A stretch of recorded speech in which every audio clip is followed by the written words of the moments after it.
Hello दोस्तों, यूनेक्स्ट में आपका स्वागत है। दोस्तों, आज की इस वीडियो में हम लोग बात करने वाले हैं AGTA 2018 ज्वाइनिंग के बारे में। तो दोस्तों, जितने भी 2018 AGTA सिलेक्टेड कैंडिडेट्स हैं, सबसे पहले तो उन सबको मेरी तरफ से ढेर सारी शुभकामनाएं, क्योंकि अब जो है आप लोग अपने ज्वाइनिंग के लास्ट स्टेज में हैं और 12 दिन कह सकते हैं कि अंदर में आप सब अपने अपने विभाग में होंगे। आप सबकी ज्वाइनिंग होने वाली है, आप सब जल्द ही आप लोग जो है अपने जॉब को ज्वाइन करेंगे। तो इसके लिए ढेर सारी शुभकामनाएं आप सबको, क्योंकि आप सबने बहुत ज़्यादा इंतजार किया है। आप सबने, मैंने, सबने इंतजार किया है और कह सकते हैं 1 साल के लंबे इंतजार के बाद फाइनली ज्वाइनिंग लेटर मिलने वाला है। तो आज के इस वीडियो में हम लोग इसी पे चर्चा करने वाले हैं। लेकिन दोस्तों, आप सबको बता दें कि सबसे पहले तो हम लोग देखेंगे एक सबसे इम्पॉर्टेंट जो है नोटिस जो आज जारी हुआ है upagriculture.com पे। तो उस नोटिस को पहले हम लोग डिटेल में देखेंगे। उसके बाद जो है हम लोग ज्वाइनिंग का जो सारा प्रोसेस है, जितने भी स्टेप्स हैं, उस सब पे हम लोग जो है यहाँ पर एक एक करके चर्चा करेंगे, एक एक करके सारे स्टेप्स को समझेंगे। क्योंकि मुझे पता है कि आप सब बहुत परेशान हैं, तो मैं कल से सोच रही थी कि आप सबके लिए एक डिटेल वीडियो लेके आऊँ, जिसमें मैं सारे स्टेप्स जितने भी हैं यहाँ पे ज्वाइनिंग को लेकर के, कैसे साइट विजिट करना है, किस तरह से सारी चीज़ें एक वीडियो के माध्यम से आप सबकी सारी परेशानी को दूर करूँ। क्योंकि आप सब, मुझे पता है कि हम लोग बहुत ही पुराने जो है कह सकते हैं, आप साथ में काम करने वाले भी हैं और आप लोगों से ही मैंने शुरुआत करी थी, जो AGTA से ही मेरी इस चैनल की शुरुआत हुई थी। तो इसीलिए जो है मेरी ये ड्यूटी बनती है कि मैं आप लोगों की परेशानी को दूर करूं। तो आज के इस वीडियो में मैं आपको हर एक चीज़ों पे जो है सारी चीज़ों को एक्सप्लेन करूंगी, सारे पॉइंट को एक्सप्लेन करूंगी, जो इंस्ट्रक्शंस है उसको, या फिर जो भी आपका PPT आया है न्यू, उसको, हर चीज़ को, कौन से साइट को आपको विजिट करना है, कैसे रजिस्ट्रेशन करना है कल से, सारी चीज़ों को, और जितने भी आपके अभी तक कमेंट्स आ चुके हैं ज्वाइनिंग को लेकर के, उन सब पे मैं एक एक करके यहाँ पर सबको एक्सप्लेन करने वाली हूँ। तो चलिए वीडियो को स्टार्ट करते हैं और देखते हैं। तो सबसे पहले जो आज एक ज़रूरी सूचना, जो कि कह सकते हैं बहुत ही ज़रूरी, बहुत ही इंपॉर्टेंट है ज्वाइनिंग को लेकर के, जो कि upagriculture.com पे जारी किया गया है। तो हम लोग चलिए सबसे पहले उस नोटिस को देखते हैं। तो दोस्तों, सामने आप ये नोटिस देख सकते हैं। यहाँ कहा जा रहा है, उत्तर प्रदेश अधीनस्थ सेवा चयन आयोग लखनऊ द्वारा अधीनस्थ कृषि सेवा वर्ग 3 प्राविधिक सहायक ग्रुप C के अंतिम रूप से नव चयनित समस्त उन अभ्यर्थियों जिनको विभाग द्वारा अंतिम रूप से भेजा गया टेक्स्ट SMS आज दिनांक 21/9/2021 तक प्राप्त नहीं हुआ है। ये सूचना उनके लिए है जिनको अभी तक मैसेज नहीं आया है, जिनके फ़ोन पे, जो भी अभ्यर्थी जिनके फ़ोन पे अभी तक कोई मैसेज नहीं आया है, उनको सूचित किया जाता है। वह अभ्यर्थी विभागीय हेल्पलाइन नंबर, 2 नंबर यहाँ पे दिए गए हैं। इस नोटिस को मैंने मेरे टेलीग्राम पे भी अपलोड कर दिया है, आप जाके इस पूरे नोटिस को डिटेल में पढ़िए, पर तत्काल संपर्क करते हुए आज ही अपना नवीन मोबाइल नंबर अद्यतन कराना सुनिश्चित करें, ताकि कल से संबंधित पोर्टल पर शुरू होने वाले पंजीकरण एवं जनपद आवंटन की प्रक्रिया में उन्हें किसी भी समस्या का सामना न करना पड़े। क्योंकि कल से जो है आपका रजिस्ट्रेशन शुरू हो जाएगा और जनपद आवंटन की प्रक्रिया, जो कि डिस्ट्रिक्ट अलॉटमेंट की प्रक्रिया है, कल से शुरू होने वाली है 22 तारीख से, जैसा कि आप सब जानते हैं, जो कि मैं यहाँ पे आपको सब चीज़ों को बताने वाली हूँ। तो उसमें किसी भी तरह की कोई परेशानी ना हो, क्योंकि फ़ोन नंबर बहुत इंपॉर्टेंट है। वहाँ पे रजिस्टर्ड मोबाइल नंबर आपका मांगा जाएगा, जैसा कि वहाँ पे कहा गया है उस इंस्ट्रक्शन में भी और PPT में भी। तो इसीलिए जिसको भी अभी तक एक भी कैंडिडेट जो कि आपके जानने वाले हो, जो भी कैंडिडेट्स जिनको कि अभी तक कोई मैसेज नहीं मिला है, वो सभी कैंडिडेट्स जो है यहाँ पे जो हेल्पलाइन नंबर 2 दिए गए हैं, उस पर आप लोग कांटेक्ट कीजिए और अपना मोबाइल नंबर वहाँ पे आप सुनिश्चित कीजिए कि ये मेरा रोल नंबर है, रजिस्ट्रेशन नंबर है, अपना पूरा डिटेल बताएंगे और वहाँ पे अपना मोबाइल नंबर देंगे। तो ये तो बात हो गई आज के सूचना की, जो आज एक इम्पॉर्टेंट नोटिस आया है उसकी बात हो गई। अब चलिए हम लोग बात कर लेते हैं जो हम लोगों के काम की बात है, ज्वाइनिंग से रिलेटेड जितने भी स्टेप्स हैं, जो भी चीज़ें हैं जो कि आपको फॉलो करना है कल से, उन सारी चीज़ों को। तो यहाँ पे एक सबसे इम्पॉर्टेंट बात ये भी है कि बहुत सारी चीज़ें जो है आप देखेंगे उस PPT में जो आपको बताया गया है, उसको लेके कन्फ्यूजन है। जैसे कि बहुत सारी जगहों पे आपको रैंक, वेटेज, ये सारी चीज़ें पूछी गई है वहाँ पे, तो उसको लेके आप लोग काफ़ी कन्फ्यूजन में है। तो आप लोग को कन्फ्यूज़ नहीं होना है, क्योंकि वो जो फॉर्मेट है वो आपका AGTA का नहीं है, किसी और भर्ती का है। जब आप वहाँ पढ़ेंगे, देखेंगे, तो वहाँ पे लिखा हुआ है जूनियर इंजीनियर इसीलिए उन्होंने यूपी बहुत सारे जगहों पे यूपी पीसीएस का जो है वहाँ पे जिक्र किया हुआ है, पब्लिक सर्विस कमीशन लिखा हुआ है, जिसको देख करके आप लोग कंफ्यूज बिल्कुल भी नहीं होइएगा, क्योंकि वो बस एक फॉर्मेट है जो कि प्रक्रिया समझने के लिए आपको वहाँ पे दिखाया गया है। तो आप लोग इससे कंफ्यूज बिल्कुल भी नहीं होंगे। दोस्तों, जैसा कि आप सब जानते हैं कि आपका जो पोर्टल है जो कि एनआईसी के द्वारा बनाया गया है वो शुरू हो चुका है, स्टार्ट हो चुका है, आपका पोर्टल ओपन हो चुका है। और आप सब जानते हैं कि आपको कौन से साइट को विजिट करना है, कैसे क्या जाना है, आप सबको पता होगा। अगर नहीं पता है तो मैं यहाँ पे आपको बताती हूँ। कल से ही शुरू हो चुका है, 20 तारीख से। 20 और 21 2 दिन का टाइम आपको दिया गया था इसको अच्छे से रीड करने के लिए। जितने भी कल एक पीपीटी आया था जो कि मैं यहाँ पे अभी आपको एक्सप्लेन करूँगी, तो 20 और 21 2 दिन का आपको टाइम दिया गया था। कल 22 से जो शेड्यूल है, शेड्यूल पहले ही जारी कर दिया गया था, वहाँ पे ये चीज़ कहा गया था। फिर 22 से 26 तक आपका district allotment, choice filling, registration, ये सारी प्रक्रिया चलेगी, है ना, जैसा कि शेड्यूल में कहा गया है। और उसके बाद 3 दिन जो है निदेशालय सारी चीज़ों को रीड करेगा और उसके बाद 30 तारीख को आपको मिल जाएगा आपका जो है डिस्ट्रिक्ट आवंटन लेटर जिसको कहते हैं वो मिल जाएगा। यहाँ भी कुछ कन्फ्यूजन है, इसको भी मैं आपको आगे एक्सप्लेन करने वाली हूँ। आप सब बहुत सारे कैंडिडेट्स पूछ रहे हैं क्या वही आपका ज्वाइनिंग लेटर होगा, तो ये सारी चीज़ों को मैं एक एक करके एक्सप्लेन करूँगी। आप लोग थोड़ा पेशेंस रखिए, क्योंकि इस वीडियो के बाद वैसे भी आपके सारे डाउट दूर हो जाएंगे।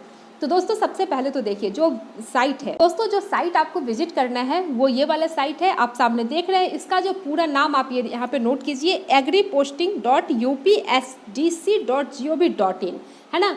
तो आप लोगों ने कभी कभी ये फेस किया होगा, ये प्रॉब्लम सबको आती है कि कभी कभी जब आप साइट ओपन करते होंगे तो ये साइट जो है नहीं ओपन होता होगा, वहाँ कनेक्शन एरर करके आता होगा, या फिर कुछ प्रॉब्लम आपको बताता होगा, या फिर नॉट रीचेबल, कुछ इस तरह की प्रॉब्लम आती होगी। तो आप सबको क्या करना है, देखिए जितनी भी बार आप साइट विजिट करेंगे इस साइट को, तो यहाँ पर आप जो है HTTPS पहले लगाना ना भूलें, क्योंकि ये एक सिक्योर साइट है और बिना HTTP लगाए हुए अगर आप इसको जो है जाएंगे इस साइट को ओपन करने के लिए तो ये ओपन नहीं होगा, बहुत ही बार जो है आपको प्रॉब्लम आएगी। तो इसीलिए जो है आप सब जितनी बार भी इसको ओपन करेंगे तो ये करना न भूलें। अगर आप खुद से नहीं करके अगर आप किसी साइबर कैफ़े में जाते हैं वहाँ भी ये प्रॉब्लम आती है तो आप उनको बताना बिल्कुल भी नहीं भूलिएगा। तो आप देख लीजिए यहाँ पे आपको ये वाला जो सामने साइट देख रहे हैं इसका लिंक मैं डिस्क्रिप्शन में डाल दे रही हूँ। आपको ये साइट विजिट करना है, कल से आप ये साइट विजिट करना शुरू करेंगे। और देखिए आपको बता दे रहे हैं, चलिए यहाँ पे हम चलते हैं। इस साइट को विजिट करने के लिए करना क्या है, आपको इस पे क्लिक करेंगे। जो ये जो लिंक है इसको मैं डिस्क्रिप्शन में डाल दे रही हूँ। जब आप इसको क्लिक करेंगे तो आपके सामने जो है ये पेज खुल के आएगा इस तरह से। कल से आप जो विजिट करेंगे, आज से भी जाके कर सकते हैं क्योंकि आप लोग साइट विजिट नहीं करते हैं। जब आप इसको खोलेंगे तो ये वाला पेज खुल के आएगा। फिर आपको क्या करना है, देखिए सामने आपके चल रहा है, इस प्रोसेस को आप लोग सीख लीजिए, क्योंकि अब आप लोग जॉब करने जाएंगे तो आपको खुद से सारा कुछ आना जरूरी है। यहाँ पर जो आप इसको जब स्क्रॉल करते जाएंगे, जब इसको आप बढ़ाते जाएंगे, आप देख रहे हैं तो सामने आपको जो आपके काम का चीज़ है, कल से आपका ये रजिस्ट्रेशन शुरू होगा, न्यू करके आ रहा है सामने, इस पर आप क्लिक करेंगे। फिर यहाँ पर देख रहे हैं ये सारा चीज़ आपके सामने पूरा का पूरा ये साइट आपने देख लिया। उसके बाद ये पूरा पेज आपने देख लिया। उसके बाद आपको क्या करना है, सबसे आसान काम है, यहाँ पे जो ये 3 डॉट आपको दिख रहे हैं, ये वाले 3 डॉट, इस पर हम लोग क्लिक करेंगे, है ना। तो देखिए आपके सामने इस तरह का एक पेज खुल के आएगा। उस पर लिखा होगा about us, vacancy, registration, registered user, download district allotment order, important instructions. तो जो चीज़ आपको चाहिए यहाँ से जाके आप उस पर क्लिक करेंगे, आपको मिल जाएगा। जैसे आप अबाउट अस पे क्लिक करेंगे तो आपको शेड्यूल मिल जाएगा, प्रोसीजर स्टेप्स मिल जाएगा, जो कि पीपीटी आया है वो वाला, यहाँ पे प्रोसीजर स्टेप्स इसको कहते हैं, वो मिल जाएगा। वैकेंसी वाले पे आप क्लिक करेंगे तो आप देखिए सामने आपको ये जो है वैकेंसी खुल के आ जाएगा, जिस पे कि आप जाके देख सकते हैं कितनी वैकेंसी है। फिर आप रजिस्ट्रेशन वाले पे क्लिक करेंगे तो ये रजिस्ट्रेशन खुल के आ जाएगा। जब आप रजिस्ट्रेशन कर लेंगे तो आप ये रजिस्टर्ड यूजर वाले पे क्लिक करेंगे तो यहाँ sign in for password change, जो कि पीपीटी में लिखा हुआ है, सारा कुछ आगे आप देखेंगे। फिर उसके बाद जब आपका ये सारा कुछ हो जाएगा, जो 30 तारीख को आपको अपना डिस्ट्रिक्ट अलॉटमेंट लेटर जब आप डाउनलोड करेंगे तो इस पर क्लिक करेंगे तो डिस्ट्रिक्ट अलॉटमेंट ऑर्डर आपका खुल के आ जाएगा, वहीं से वो लेटर आप डाउनलोड कर पाएंगे। और जो इंपॉर्टेंट इंस्ट्रक्शंस दिए हुए हैं उसको डाउनलोड करने के लिए आप इस पर क्लिक करेंगे तो इंस्ट्रक्शन वाला वो पेज खुल के आएगा। तो ये आपने पूरा देख लिया। इस साइट पे आप विजिट करेंगे, इस तरह से सारी चीज़ें खुल के सामने आएगी जिस पे कि आप लोग जा करके अपना सब कुछ देख सकते हैं। तो दोस्तों ये सारी बातें हो गई यहाँ पे इसकी। अब हम लोग चलिए चलते हैं मेन जो है आपका प्रोसेस, क्या क्या आपको कल करना है उस पर अब हम लोग डिटेल में बात कर ले एक एक करके। तो दोस्तों सबसे पहले तो हम देखेंगे जो इंस्ट्रक्शंस है जिसमें कि कुछ पॉइंट पे आपको बहुत सारी कन्फ्यूज़न आ रही है इंस्ट्रक्शन में, वो हम लोग सबसे पहले देखेंगे। तो चलिए देख लेते हैं। इंपॉर्टेंट इंस्ट्रक्शंस में कुछ पॉइंट है जहाँ पर कि आप चलिए हम लोग एक एक करके सारे पॉइंट को यहाँ पे इंस्ट्रक्शन में जो दिया हुआ है उसको देख लेते हैं। तो दोस्तों देखिए पहला पॉइंट में कहा जा रहा है कि केवल वही अभ्यर्थी ऑनलाइन जनपद आवंटन के करने हेतु पात्र होंगे जो कृषि विभाग में अधीनस्थ सेवा वर्ग प्राविधिक सहायक ग्रुप सी पद हेतु विज्ञापन संख्या 3 परीक्षा 2018 द्वारा उत्तर प्रदेश अधीनस्थ सेवा चयन आयोग लखनऊ के माध्यम से चयनित है। तो पहले नंबर पे कहा जा रहा है कि सिर्फ वही अभ्यर्थी यहाँ पर जो है कर पाएंगे, अप्लाई कर पाएंगे जो कि चयनित है, ये तो सबको पता है। फिर दूसरे नंबर पे कहा जा रहा है समस्त अभ्यर्थी पोर्टल पर उपलब्ध नियुक्ति प्रक्रिया से संबंधित समस्त महत्वपूर्ण तिथियों के अंदर ही समस्त प्रक्रिया पूर्ण करना सुनिश्चित करेंगे। तो आप लोगों को जो शेड्यूल दिया गया है जो कि 22 से 26 तक आपको करना है अपना डिस्ट्रिक्ट अलॉटमेंट वाला काम, वो सब उसी टाइम लिमिट में आपको कंप्लीट करना है। फ़ोन नंबर वाला ना करिएगा कि आप लोग जो है बहुत सारे लोग अपना फ़ोन नंबर जो है वहाँ पर मेल किए, कुछ ने छोड़ दिया जो कि आज तक चला आ रहा है, वो काम आप लोग बिल्कुल भी ना करिएगा। तो यहाँ पर कहा जा रहा है पॉइंट नंबर 3 पे फिर अभ्यर्थी दिए गए निर्देशों का भली भांति अध्ययन कर अपना आवेदन स्वयं भरे। यदि अभ्यर्थी द्वारा आवेदन की प्रक्रिया किसी साइबर कैफे या किसी अन्य माध्यम से की जा रही है तो समस्त प्रक्रिया अपनी उपस्थिति में ही संपन्न कराएं। देखिए यहाँ कहा जा रहा है कि जो भी चीज़ें हैं आप लोग अपने सामने में ही करिए क्योंकि आपका ज्वाइनिंग होना है। अगर आप किसी साइबर कैफे से करवाने जा रहे हैं तो जितनी भी प्रक्रिया है वो सब जो है अपने सामने में ही कंप्लीट करवाइए। चौथे नंबर पे कहा जा रहा है अभ्यर्थियों की सहायता हेतु आवेदन की क्रमवार प्रक्रिया से संबंधित दिशा निर्देश बनाकर पोर्टल पर उपलब्ध है। सारा दिशा निर्देश जो है पोर्टल पे उपलब्ध है। समस्त अभ्यर्थी उक्त प्रक्रिया को ठीक से समझने के उपरांत ही आवेदन प्रक्रिया शुरू करेंगे। सब कुछ को ठीक से समझने के उपरांत ही आवेदन की प्रक्रिया शुरू करिए क्योंकि कहीं कोई गलती नहीं होनी चाहिए। फिर कहा जा रहा है 5वें नंबर पे अभ्यर्थियों द्वारा अधीनस्थ सेवा चयन आयोग में आवेदन करते समय जिस मोबाइल नंबर का प्रयोग किया गया था अथवा विभाग को जो संशोधित मोबाइल नंबर अद्यतन कराया गया है ऑनलाइन नियुक्ति पदस्थापन प्रक्रिया में उसी मोबाइल नंबर का अनिवार्य रूप से यूज किया जाएगा। तो 5वें नंबर पे कहा जा रहा है जो मोबाइल नंबर आपने रजिस्टर्ड कराया है उसी मोबाइल नंबर को आपको यूज करना है। 6ठे नंबर पे कहा जा रहा है अभ्यर्थी जो आपके कुछ डॉक्यूमेंट्स लगेंगे जो कि 3 डॉक्यूमेंट्स आपकी इंपॉर्टेंट है, आप सबको पता है। 6ठे नंबर पे यही कहा जा रहा है आपका पासपोर्ट साइज फोटो, उसको आपको अपलोड करना है। दूसरा जो है आपका आवासीय प्रमाण पत्र, और आवासीय को लेकर के बहुत सारी कन्फ्यूजन है। जिसका भी जो अपडेटेड आवासीय बन गया है नया वाला उनके लिए तो ठीक है, जिसका नहीं बन पाया है कोई बात नहीं, डीवी के टाइम पे आपने जो आवासीय दिया था वही आवासीय अपलोड कर दीजिएगा। बहुत सारे अभ्यर्थी कहते हैं कि क्या अदर स्टेट वाले को आवासीय लगेगा, तो देखिए अभी तक इन्होंने कुछ क्लियर नहीं किया है। जब कल से आपका पोर्टल ओपन हो जाएगा, जब आप रजिस्ट्रेशन आपका हो जाएगा उसके बाद ये चीज़ें क्लियर होगी क्योंकि अदर स्टेट वालों के लिए इन्होंने कुछ भी अलग से नहीं लिखा है। फिलहाल आप लोग अपना आवासीय तैयार करके सामने में रखे रहिएगा भले आप अदर स्टेट के हो। उसके बाद आपका जो है आपके अगर हस्बैंड या वाइफ कोई सरकारी सेवा में है तो उनका जो प्रमाण पत्र है वो रखना है आपको। तो 6ठे नंबर पे ये कहा जा रहा है। 7वें नंबर पे कहा जा रहा है अभ्यर्थियों द्वारा प्रदर्शित जनपदों का वरीयता क्रम में समस्त जनपदों का चयन करना अनिवार्य है। यदि अभ्यर्थी द्वारा प्रदर्शित समस्त जनपदों का चयन नहीं किया जाता है तो आवेदन प्रक्रिया पूर्ण नहीं होगी। 7वें नंबर पे कहा जा रहा है जितने भी 75 जिला है उस सबको आपको प्रेफरेंस वाइज सेलेक्ट करना है, सबको अरेंज करना है। अगर आपने एक भी छोड़ दिया तो आपका जो है प्रक्रिया कंप्लीट नहीं होगा। 8वें नंबर पे कहा जा रहा है अभ्यर्थियों को वेबसाइट पे वरीयता क्रम में विकल्प चुनने पर लॉक फाइनल सबमिट करने से पूर्व चुने गए विकल्प डिलीट करने का विकल्प का क्रम आपस में बदलने एवं चुने गए विकल्पों को देखने का ऑप्शन वेबसाइट पर होगा। जब आप वहां पे अपना सब कुछ भरिएगा उसके बाद जब तक आप फाइनल सबमिट नहीं करिएगा तब तक आप जो इतने भी विकल्प वगैरह भरे हैं उसको आप फिर से उसमें संशोधन कर सकते हैं, उसको आप लोग चेंज कर सकते हैं, सब कुछ कर सकते हैं जब तक कि फाइनल सबमिट नहीं किए हैं। उसके बाद कहा जा रहा है अभ्यर्थी द्वारा जनपद के विकल्पों के चयन के उपरांत विकल्पों को लॉक किया जाना अनिवार्य है। यदि अभ्यर्थी द्वारा विकल्पों को लॉक नहीं किया जाता है तो वो ऑनलाइन नियुक्ति पदस्थापन की प्रक्रिया में सम्मिलित नहीं हो पाएगा, जिसके लिए वह स्वयं उत्तरदायी होगा। देखिए लॉक करना एकदम अनिवार्य है। आप लोग जो है विकल्प जो चुनिएगा उसको लॉक जरूर कीजिएगा। अगर आप लॉक नहीं करते हैं तो फिर ये मान्य नहीं होगा। फिर उसके बाद कहा जा रहा है 10वें नंबर पे, समस्त अभ्यर्थी आवेदन पत्र पूर्ण करके स्वयं समस्त प्रविष्टियों को भली भांति जांच कर ले तथा यदि कोई त्रुटि हो तो उस पर सुधार करने के उपरांत ही आवेदन पत्र को ऑनलाइन फाइनल सबमिट करें। 10वें नंबर पे कहा जा रहा है जब कोई भी सब कुछ सुधार कर लीजिए उसके बाद ही फाइनल सबमिट करने की यहाँ पे बात की जा रही है। 11 नंबर पे, यदि किसी अभ्यर्थी का आवेदन असत्य, भ्रामक, कूट रचित होगा तो विभाग का यह अधिकार होगा कि उसका आवेदन निरस्त कर दे। तो दोस्तों कुछ भी अगर वहाँ पे उनको लगेगा, थोड़ा सा भी उनको कन्फ्यूज़न लगेगा या थोड़ा सा भी उनको संदेह लगेगा तो वो आपका सब कुछ निरस्त कर सकते हैं। इसलिए कुछ भी आप त्रुटिपूर्ण नहीं कीजिएगा, कुछ भी संदेहपूर्ण चीज़ें वहाँ पे नहीं भरिएगा। 12 नंबर पे कहा जा रहा है अभ्यर्थी फाइनल लॉक सबमिट करने के पश्चात पूर्ण किए गए आवेदन पत्र का प्रिंट आउट निकालकर अपने पास सुरक्षित रखें। जो आप आवेदन कीजिएगा, जो कि आप वहाँ पे जो भर रहे हैं, पूरा जो फॉर्म भर रहे हैं उसको जो है उसका प्रिंट आउट निकाल करके अपने पास सुरक्षित रखने के लिए। 13 नंबर पे कहा जा रहा है NIC द्वारा विकसित सॉफ्टवेयर के माध्यम से प्रक्रिया पूर्ण करने के पश्चात जनपद आवंटन से संबंधित सूचना पोर्टल पर उपलब्ध रहेगी।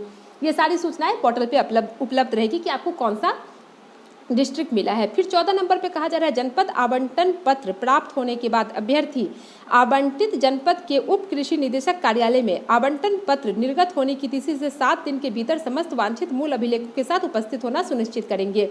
तो दोस्तों देखिए यहाँ पर 30 तारीख को जो आपको अलॉटमेंट लेटर मिल जाएगा उसके 7 दिन के अंदर आपको अपने जो DD कार्यालय में जाकर के जो भी आपको मिलेगा, जो जिला आपको मिलेगा वहाँ पर जो है आप रिपोर्ट करेंगे।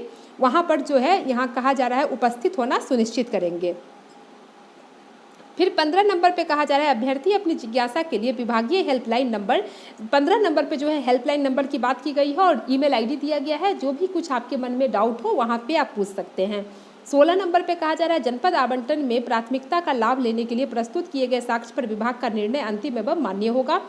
तो वही है जो विभाग निर्णय लेगा वही मान्य होगा। 17 पे कहा जा रहा है सामान्यतः किसी चयनित अभ्यर्थियों को गृह जनपद में तैनाती नहीं दी जाएगी, किसी को भी होम डिस्ट्रिक्ट नहीं मिलेगा। दिव्यांगजन एवं पति पत्नी दोनों के राजकीय सेवा में होने पर गृह जनपद की अनिवार्यता नहीं होगी। 18 पे कहा जा रहा है जनपद आवंटित करने हेतु प्राप्तांक के आधार पर श्रेष्ठता सूची बनाने में यथा, तो जो आपको डिस्ट्रिक्ट मिलेगा वो आपके मेरिट के हिसाब से मिलेगा। तो दोस्तों ये तो इंस्ट्रक्शंस में जितनी बातें थी वो हो गई।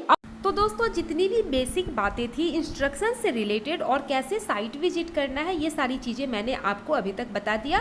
वीडियो काफ़ी लंबा हो रहा है तो दोस्तों मैंने सोचा है कि अब इस वीडियो को मैं यहीं पे ख़त्म करूँगी और जो इसका पार्ट 2 है इस वीडियो का वो कल अपलोड कर दूँगी मैं सुबह ही। आपको ज़्यादा वेट नहीं करना पड़ेगा, कल सुबह 9 बजे तक इसका पार्ट 2 आ जाएगा। आप यहाँ पे देख सकते हैं हम फिर से इस साइट पे आ गए हैं agriposting.upstc.gov.in जो आपका नया साइट बना हुआ है जहाँ पर कि आपकी ज्वाइनिंग से रिलेटेड काम जो भी होगी वहाँ एक नया लिंक एक्टिवेट हो चुका है। आप देख रहे हैं पंजीकरण दिनांक 22/9/2021 यानी कि 22 सितंबर के प्रातः 11 बजे से शुरू होगा। एक नया यहाँ पे नोटिफिकेशन आ चुका है। तो दोस्तों कल जो है 11 बजे से आपका रजिस्ट्रेशन शुरू होगा।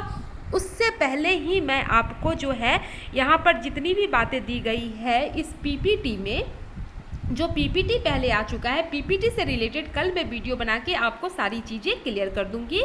तो कल के वीडियो में आपको और भी बाकी चीज़ें क्लियर हो जाएगी। पार्ट 2 इसका कल आएगा, ये पार्ट 1 है, नहीं तो वीडियो काफ़ी बड़ा हो जाएगा, काफ़ी लंबा हो जाएगा, आप सब बोर हो जाएंगे।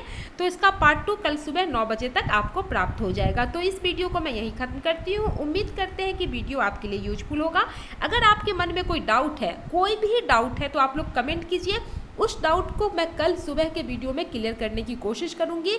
तो अगर अभी भी आपके मन में कुछ भी चल रहा है, अभी तक जो मैंने आपको चीज़ें बताई है, जो भी PPT में, इस PPT में भी अगर आपके मन में कोई डाउट है तो आप लोग कमेंट करके बताइए, मैं उस पर वीडियो कल लाने की कोशिश करूंगी। तो दोस्तों इस वीडियो को यहीं ख़त्म करते हैं, फिर मिलते हैं अगले वीडियो में। तब तक के लिए bye bye, thanks for watching.